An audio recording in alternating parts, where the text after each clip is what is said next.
Carl Jung confessed in his private journals that the greatest danger for a spiritually awakened woman is not madness, not loneliness, but the quiet collapse of her own confidence. Because when such a woman stops trusting her inner vision, the very force that could illuminate the unseen begins to turn against her, and the world loses something irreplaceable. Why? Because high spiritual intelligence is not a decoration. It is the rare ability to read symbols, to sense hidden patterns, to stand as a mirror that reveals what others cannot see. And society depends on women like this, even as it shames them. But when confidence cracks, the mirror turns inward, and she begins to think her depth is a defect. Jung observed that this collapse is not just personal suffering, it is cultural. Families, institutions, even spiritual circles quietly depend on conformity, on the unspoken rule that people will doubt themselves enough to stay in line. But the woman who perceives too clearly cannot play that role. Her very clarity unsettles the silent contracts that keep the hierarchy intact. That is why she is so often labeled too much, too sensitive, or too dramatic.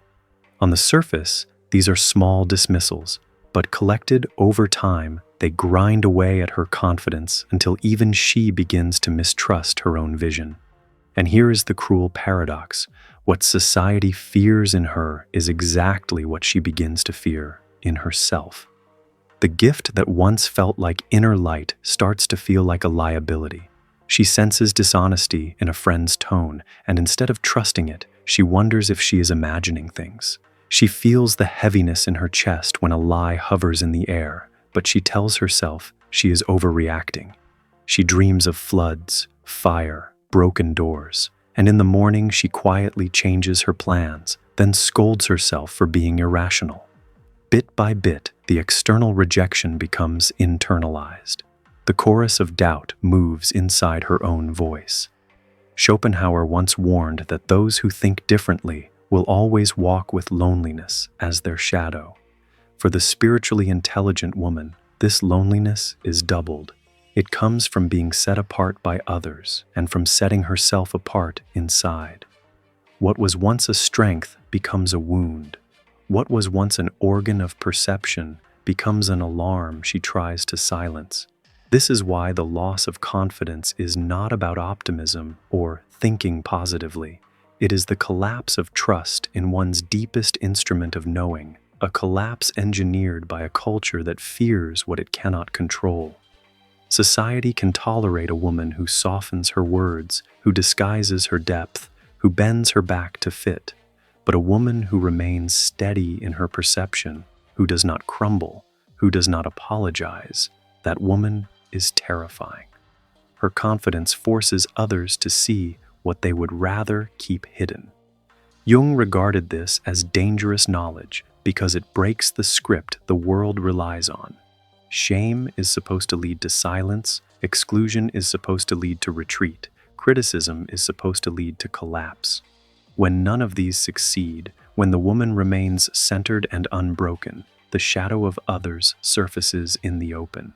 Few are prepared for that confrontation, and so she carries the unbearable tension. Her very gift is what threatens to undo her. The pressure she feels is not proof of weakness, it is proof of weight.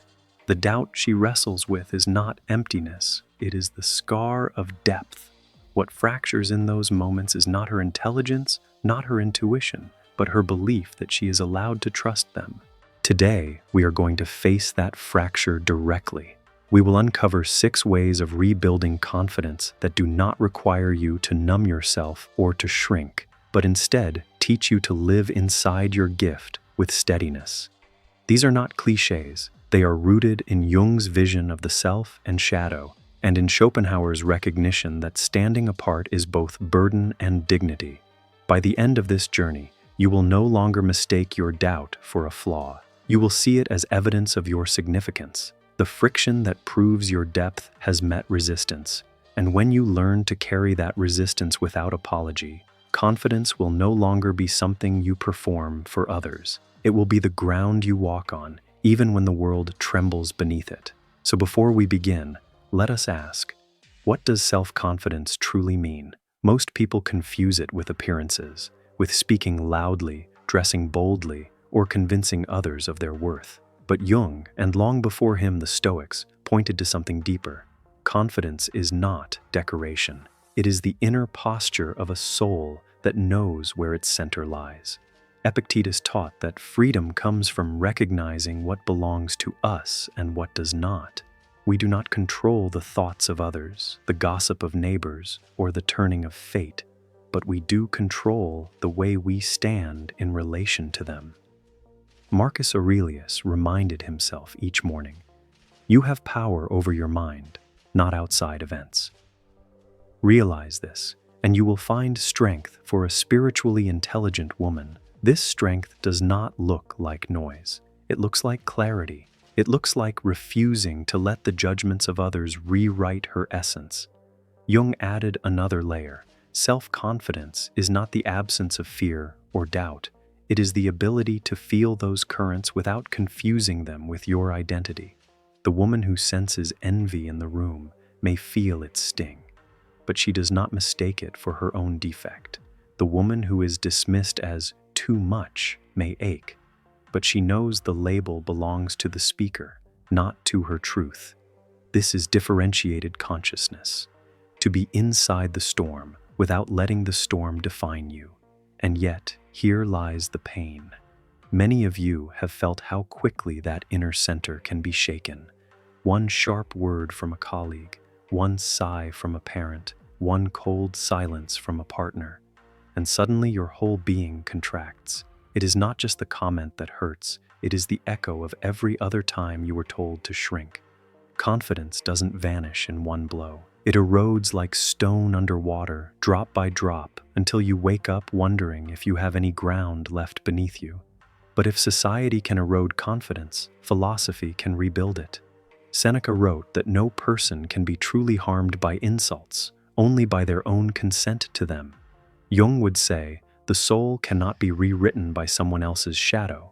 When we remember this, confidence stops being a fragile mood and becomes a practice, a discipline of returning again and again to the center of the self. And this is why today matters. We are not going to talk about smiling more or pretending you are strong when you feel weak. We are going to talk about 6 profound ways to anchor your confidence in places no one else can reach. Practices that are not about performance, but about truth.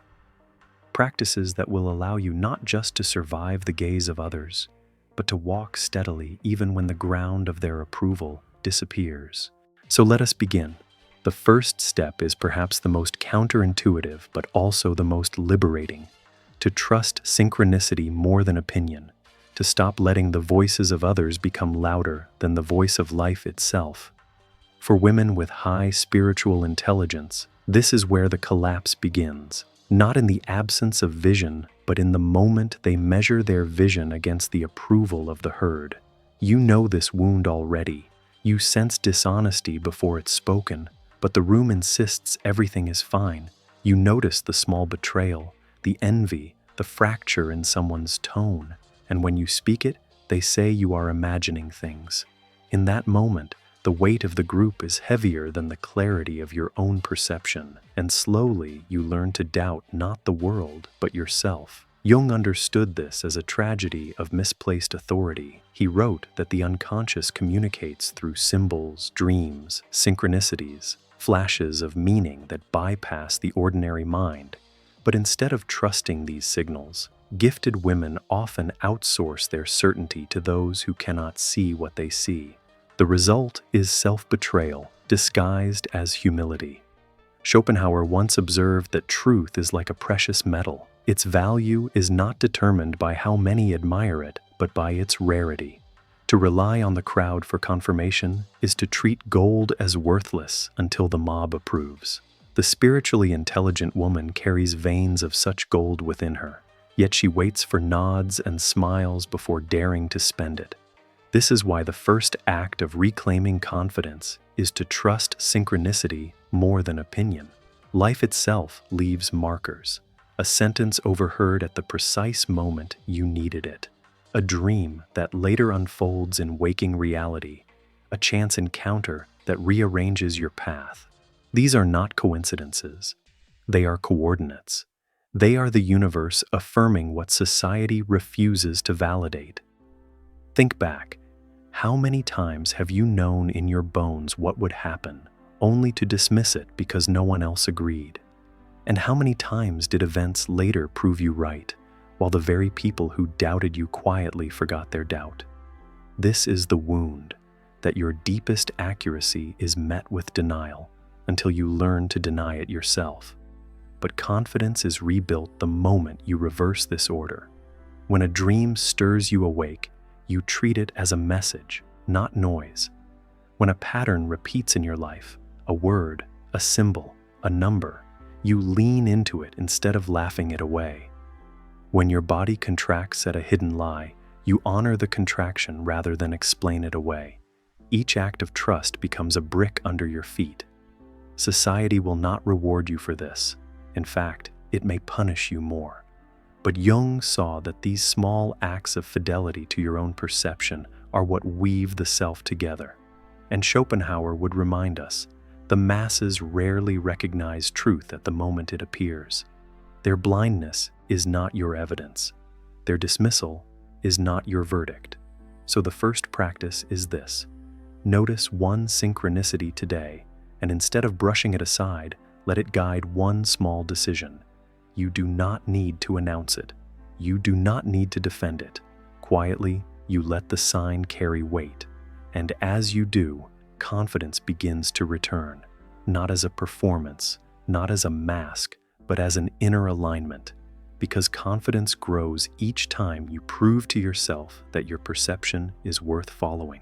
Society may never validate this. In fact, it may resist more fiercely the steadier you become. But Jung believed that these acts of fidelity to one's inner symbols are what weave the self into wholeness, and in trusting synchronicity, you reclaim the authority that was never meant to belong to the herd. This is where we begin. Confidence is not built in the eyes of others. It is built in the dialogue between your soul and the universe. And when you trust that dialogue, even in the smallest steps, you start to walk again on solid ground. But once you begin to trust these signs, another truth emerges, one that feels far more unsettling. Because the moment you stop doubting yourself, you can no longer hide how much force you carry. Synchronicity does more than guide your steps. It reveals the voltage inside you. And this is where many women hesitate. It is one thing to follow subtle signs quietly. It is another to let your presence be felt without apology. For a woman with high spiritual intelligence, this is the threshold that feels most dangerous, not whether she sees the truth, but whether she dares to stand in it. The second step to rebuilding confidence is to allow yourself to be dangerous. For many spiritually intelligent women, this phrase feels threatening at first, because for years you have been told that your very presence is already too much. The danger you fear is not that you will hurt others, but that your intensity will make them leave. This is the hidden contract society writes for women. Be safe, be small, be agreeable. Do not unsettle the surface. Do not burn too brightly. When a woman carries deep perception, this contract becomes a muzzle. She feels when a friend is lying, but softens her words so no one feels exposed. She sees the shadow behind a leader's charm, but swallows the truth to avoid being labeled harsh. Each time she edits herself, her fire turns inward, and what could have been illumination becomes self-doubt, exhaustion, even illness. Jung warned that what we repress does not disappear, it becomes shadow. A woman who denies her own force becomes haunted by it. She calls it anxiety, burnout, or weakness, when in truth it is power imploding because it was never allowed to move outward. To live safely is, paradoxically, to live in constant danger of collapse. Think of the moments you've clipped your own wings, the opinion you softened until it lost its meaning, the vision you hid because you feared the silence after speaking it, the instinct you abandoned because it would have set you apart. You walked away intact, but empty, and the hollowness after such moments is the true wound. Schopenhauer once observed that most people prefer comfort to truth and will resist anyone who disturbs their illusions. When you refuse to disturb them, you may feel temporarily accepted, but at the cost of your own essence. And what is more dangerous, unsettling someone's illusion or abandoning the truth that lives in you? Allowing yourself to be dangerous does not mean recklessness.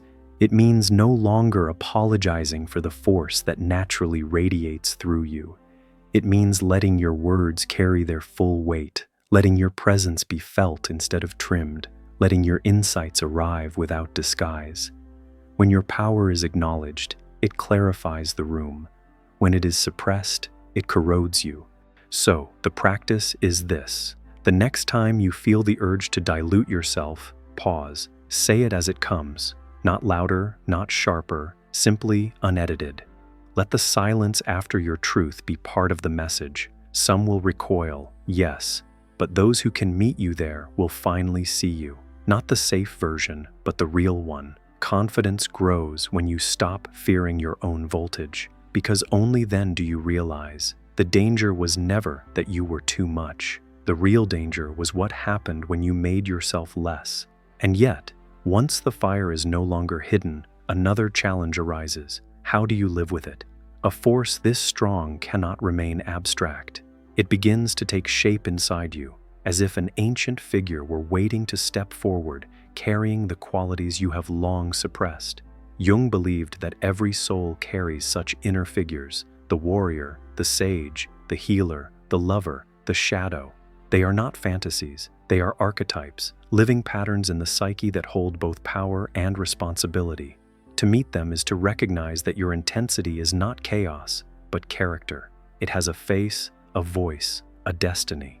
And that is why the third step is this: meet your inner archetype.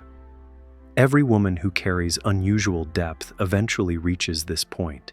The raw force inside her must take a form. Without a form, it feels like chaos, like voltage without direction. But when it is embodied in an archetype, it becomes strength with meaning. Jung called these archetypes ancient patterns of the psyche, timeless figures that live within us all. The sage who sees further than others, the warrior who can endure what others avoid, the healer who transforms wounds into medicine, the lover who binds the world together with presence. These are not myths you read in books. They are characters that awaken the moment you stop diluting yourself. And history proves it. Think of Eleanor Roosevelt, who was once dismissed as awkward and plain until she stepped fully into the archetype of the advocate, transforming her sensitivity into a voice that reshaped global human rights. Or Maya Angelou, who carried silence and shame for years until she met the archetype of the poet within herself and turned her wounds into words that gave courage to millions. Even Jung himself confessed that his confidence only returned when he recognized the archetype of the wise old man moving through his dreams, teaching him that his vision was not madness, but message. What destroys confidence is the belief that your power is formless, that it is a wild, dangerous energy you must repress to stay safe. What restores confidence is realizing that this power already has a shape, a role, a name within you. Once you meet it, you are no longer fighting your depth, you are serving it. So the practice is this: notice which archetype keeps knocking at your door. When you speak truth, do you feel the warrior in your chest? When you comfort others, do you feel the healer moving through your hands? When you write, paint, or dream, do you feel the sage arranging symbols for you? Choose one moment this week to consciously step into that figure. Do not act as yourself. Act as the archetype.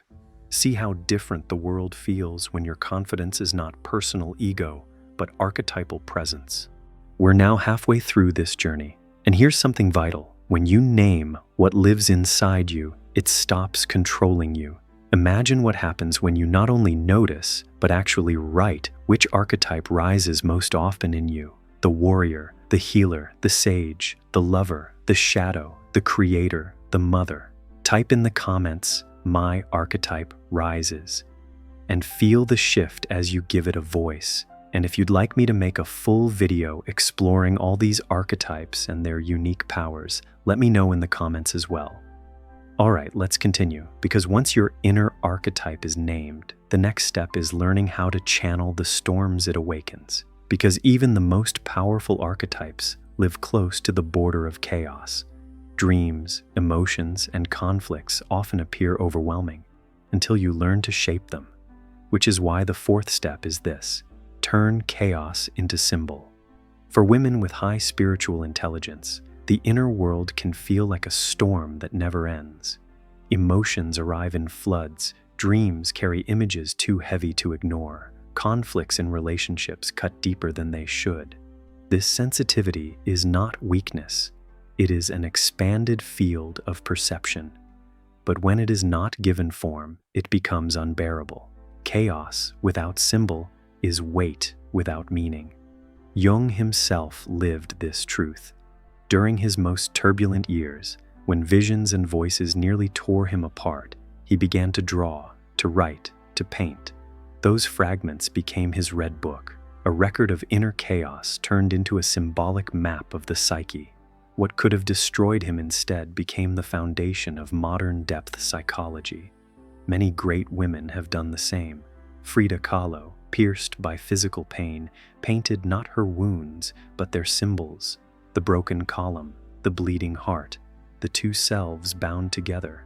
Virginia Woolf, who wrestled with overwhelming currents of thought, transformed them into novels that revealed the inner tides of consciousness. Their chaos did not vanish, it was transfigured, and this is where your confidence grows. Because when you hold chaos as symbol, it no longer erodes you. The nightmare becomes a message, the grief becomes a ritual, the anxiety becomes an image that teaches you where the fracture lies. Symbol gives shape to what once felt like endless disorder, and in that shape, you find the strength to stand. So the practice is this: the next time you feel overwhelmed, do not ask, "How do I get rid of this?" Ask instead, "What is the image here?" Write the dream, sketch the sensation, find a word, a picture, a gesture that carries the weight. Even if no one else sees it, you will know the chaos has a face now, and a face can be met. When you turn chaos into symbol, you are no longer drowning in formlessness. You are walking with meaning. And once you learn to walk this way, another hidden pattern reveals itself. Because much of the chaos you carry is not even yours. It comes from the endless expectation that you must hold everyone else together. The fifth step to rebuilding confidence is to step out of the savior role. Women with high spiritual intelligence often carry an invisible burden. They feel the pain of others as if it were their own. A friend's despair becomes their insomnia. A partner's failure feels like their shame. A child's fear moves through their body as if it were born there. And because they sense it so vividly, they believe they must fix it. This is how the savior role begins, not out of arrogance, but out of empathy. She rushes to soothe, to explain, to mediate, to heal. And for a moment, the world seems grateful. But beneath the gratitude lies a trap. The more she saves, the more people lean on her. Their shadows remain unclaimed while she carries the weight. And each time she takes on what is not hers, her confidence weakens. Not because she lacks strength, but because her energy is spent living lives that do not belong to her. History is full of women crushed beneath this burden. Even Mother Teresa, celebrated as a saint of compassion, confessed in her letters to decades of spiritual emptiness, the dark night of the soul that came from giving everything while receiving nothing. Many writers, healers, and visionaries burned out in silence, their brilliance consumed by the constant duty to carry what others refused to face. Jung warned that when we identify with the archetype of the savior, we step out of balance. We believe we are helping, but we are also protecting others from their own confrontation with shadow. And when we do that, we rob them of the very growth their soul demands. The savior is not a hero. She is often a substitute, keeping the world from maturing by sacrificing herself. The practice is this: The next time you feel the pull to rescue, pause. Ask yourself, is this truly mine to carry? If the answer is no, then your task is not to save, but to witness, to stand beside, not instead of, to trust that the other person has their own archetype, their own strength, waiting to be born through struggle. By stepping back, you do not abandon them. You allow them the dignity of their own becoming. And here is the paradox. When you step out of the savior role, your confidence grows stronger because you no longer measure your worth by how much you fix. You measure it by how steadily you remain yourself. You learn that your gift is not endless sacrifice, but presence without collapse. And once you know this, you are ready for the final step. Because true confidence is not just the courage to trust signs, to stand in power, to meet your archetypes, to give chaos form, or to release the role of savior. True confidence is to glimpse something larger than the I altogether, to experience the self, the center that is greater than any single identity. And that is the sixth step. When your identity is tied only to one role, the mother, the lover, the professional, the friend, it can always be shaken. But when you touch the self, you discover something unshakable, the vast ground beneath all your identities. This is what many mystics, artists, and visionaries tried to describe in their own ways. Teresa of Avila wrote of an inner castle with rooms that led deeper and deeper until she reached the light at the center. Rumi spoke of the ocean that was always there, even as each wave rose and fell. Jung himself dreamed of a great tree with roots that reached into the underworld and branches that touched the stars. These were not metaphors for escape. They were glimpses of the self, the axis where opposites unite, where the chaos and the order, the wound and the gift are held together without collapse. But what does this really mean? The self is not another mask you put on. It is not your job, not your role, not even the stories you tell about yourself. The self is the whole of you, the part that was there before doubt, before comparison, before anyone told you who you should be. It is the deep center that holds all your different sides, your strength and your tenderness, your clarity and your confusion, without needing to split them apart. When you touch the self, you realize, I am not broken into pieces. I am already whole. And from that wholeness, confidence is no longer something you try to build. It is something that flows naturally because you are standing on ground that cannot be taken away. A practice to hear yourself. Jung wrote that the self often speaks through symbols, and neuroscience now shows that our brain integrates fragments of identity through images and the imagination network. You can experience this directly. Sit in stillness and ask, what is the form of my wholeness? Don't think, just wait. Let the first image come. It may be a tree, a river, a bird, a house, a flame. Trust it. Notice where this image lives in your body, in the chest, the stomach, the hands. Let yourself feel it. Make a small gesture that expresses it. Open your palms, bow your head, move your shoulders. This becomes your doorway back to the self. Finally, record it. Write it, sketch it, whisper it out loud. By naming it, you anchor it. This is not fantasy. It is a conversation with the deepest part of you. And every time you return to that image, you return to the ground that cannot be taken. And here is the paradox. When you stop clinging to the fragile I, you do not disappear. You shine more fully. The woman who rests in the self is not less visible.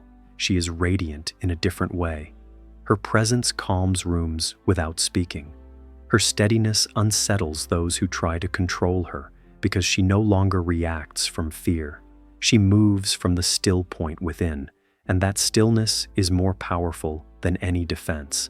And here we arrive at the heart of confidence. It was never about becoming louder or harder or more convincing.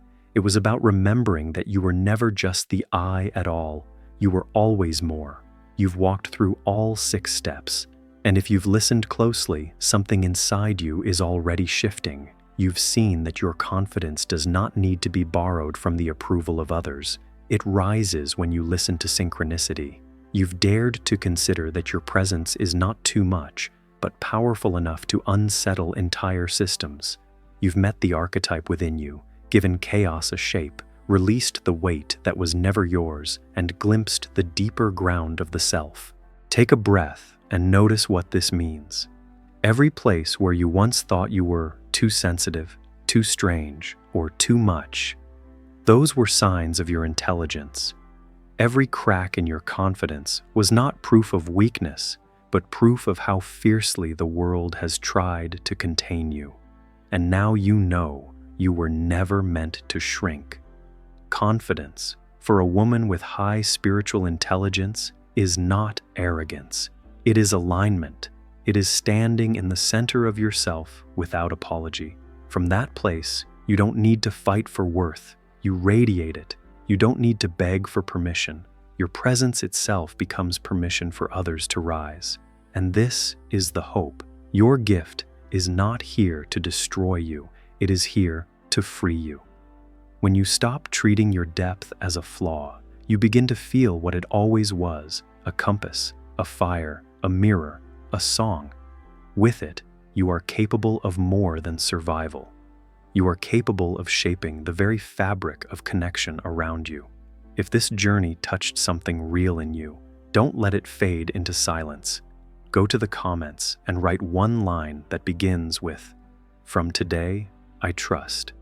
Finish it with whatever feels true. From today, I trust my vision. From today, I trust my warrior. From today, I trust the self within me. Your words may become the spark another woman needs to remember her own strength. And if this video gave you courage, share it, like it, subscribe, not as routine clicks, but as an act of carrying this message further. The more women rise in their confidence, the more the world itself begins to heal. See you in the next one, where another hidden door will open, another fragment of shadow will turn into light. Until then, stay close to yourself.